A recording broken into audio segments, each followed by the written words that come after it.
सोचो, अगर मैं तुम्हें बोलूं कि इंडिया की हिस्ट्री जो तुमने स्कूल में पढ़ी है वो पूरी सच्चाई नहीं। हाँ, तुमने किंग्स, वॉर्स, फ्रीडम फाइटर्स सब पढ़ा है, लेकिन कुछ ऐसे चैप्टर्स भी हैं जो या तो छुपाए गए हैं या कभी लिखे ही नहीं गए। ऐसे इंसिडेंट्स जो अनकंफर्टेबल हैं, ऐसे ट्रूथ जो सिस्टम को क्वेश्चन करते हैं, और ऐसे डिसीजंस जिनके कॉन्सिक्वेंसेस आज भी हम फेस कर रहे हैं।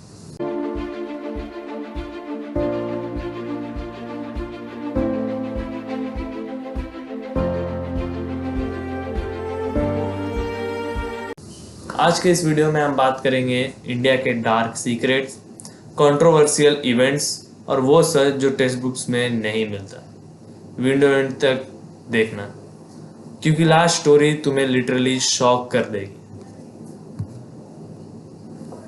1947 इंडिया को इंडिपेंडेंस मिली, लेकिन उसके साथ ही आया पार्टीशन। ऑफिशियल हिस्ट्री क्या बोलती है? इंडिया और पाकिस्तान अलग हुए पीसफुली। रियलिटी ये है, ये हिस्ट्री का सबसे वायलेंट माइग्रेशन था। 1 करोड़ से ज़्यादा लोग डिस्प्लेस्ड हुए, 10 लाख के आसपास लोग मारे गए और हज़ारों वुमेन के साथ अनइमेजिनेबल क्राइम्स हुए। ट्रेन भर के लाशें आती थी, लोग अपने ही नेबर्स के खिलाफ खड़े हो गए। टेक्स्ट बुक्स में सिर्फ एक लाइन होती थी, partition led to violence, but truth ये है, it was a human catastrophe. 1919 एक पीसफुल गैदरिंग हो रही थी, फिर आया जनरल डायर और बिना वार्निंग के फायरिंग शुरू। टेक्स्ट बुक क्या बोलते हैं? 379 लोग मारे गए। रियलिटी क्या हो सकती है?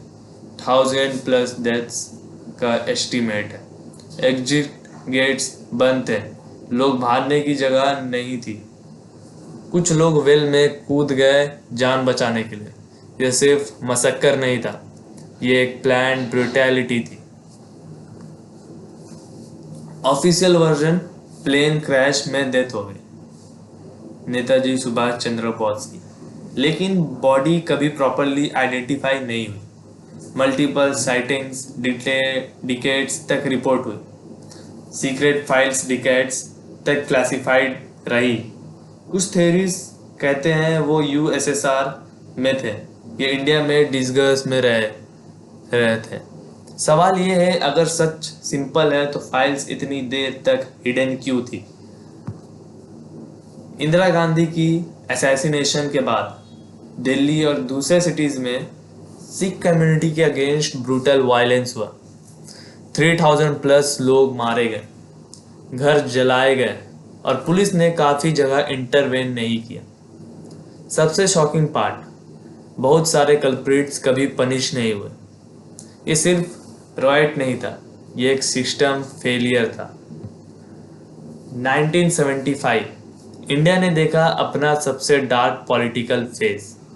इमरजेंसी डिक्लेयर हुई और फिर मीडिया सेंसर हो गया। लोग बिना रीज़न अरेस्ट होने लगे। फ्रीडम ऑफ स्पीच ऑलमोस्ट ख़त्म हो गया। फोर्स स्टेरिलाइजेशन कैंपेन्स भी चले गए, जिसमें लोगों को ज़बरदस्ती ऑपरेट किया गया। टेक्स्ट बुक्स इसको शॉर्ट में एक्सप्लेन करते हैं, बट रियलिटी में ये डेमोक्रेसी का ब्लैकआउट था।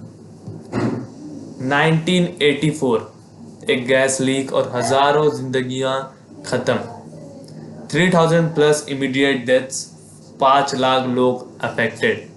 आज भी लोग सफ़र कर रहे हैं। सबसे डार्क पार्ट, रिस्पॉन्सिबल कंपनी के टॉप ऑफिशियल्स इजीली एस्केप कर गए। विक्टिम्स को जस्टिस मिला, पार्शियल और बहुत डिलेड। कश्मीर एक ऐसे इशू जिसके मल्टीपल साइड्स हैं, militancy, army operations, civilian suffering. Text books इसको सिंप्लीफाई कर देते हैं, बट ग्राउंड रियलिटी काफ़ी कॉम्प्लेक्स है। Human rights allegations, displacement of Kashmiri pandits, continuous conflict. ये एक अनरिजॉल्व्ड चैप्टर है जिसका इम्पैक्ट आज भी फील होता है। कोल्ड वॉर के टाइम पे इंडिया भी कुछ सीक्रेट रिसर्च प्रोजेक्ट्स में इन्वॉल्व था। Nuclear testing, secrecy, intelligence operations, unknown classified missions. बहुत सारी फाइल्स अभी भी पब्लिक नहीं है। क्या कुछ और भी सीक्रेट्स हैं जो हम नहीं जानते। इंडिया में कई बार ऐसे केसेस आए हैं जहां पुलिस एनकाउंटर्स क्वेश्चनेबल रहे हैं। क्या वो सेल्फ डिफेंस थे या स्टेज ऑपरेशंस। कुछ केसेस एक्सपोज हुए लेकिन बहुत सारे आज भी अनक्लियर है। तो अब सवाल ये है, क्या हिस्ट्री हमेशा सच बताती है या सिर्फ वो वर्जन जो कन्वीनियंट हो। हर कंट्री का एक ऑफिशियल नैरेटिव होता है और एक हिडन ट्रूथ। इंडिया भी उससे अलग नहीं है, लेकिन इसका मतलब ये नहीं कि हम अपनी कंट्री को हेट करेंगे, बल्कि इसका मतलब है कि हम अवेयर बने, क्योंकि जो हिस्ट्री को समझाता है वही फ्यूचर को कंट्रोल करता है। अगर तुम्हें ऐसे हिडन फैक्ट्स और रियल स्टोरीज पसंद है, लाइक करो, चैनल सब्सक्राइब करो और कमेंट में बताओ नेक्स्ट टॉपिक क्या होना चाहिए।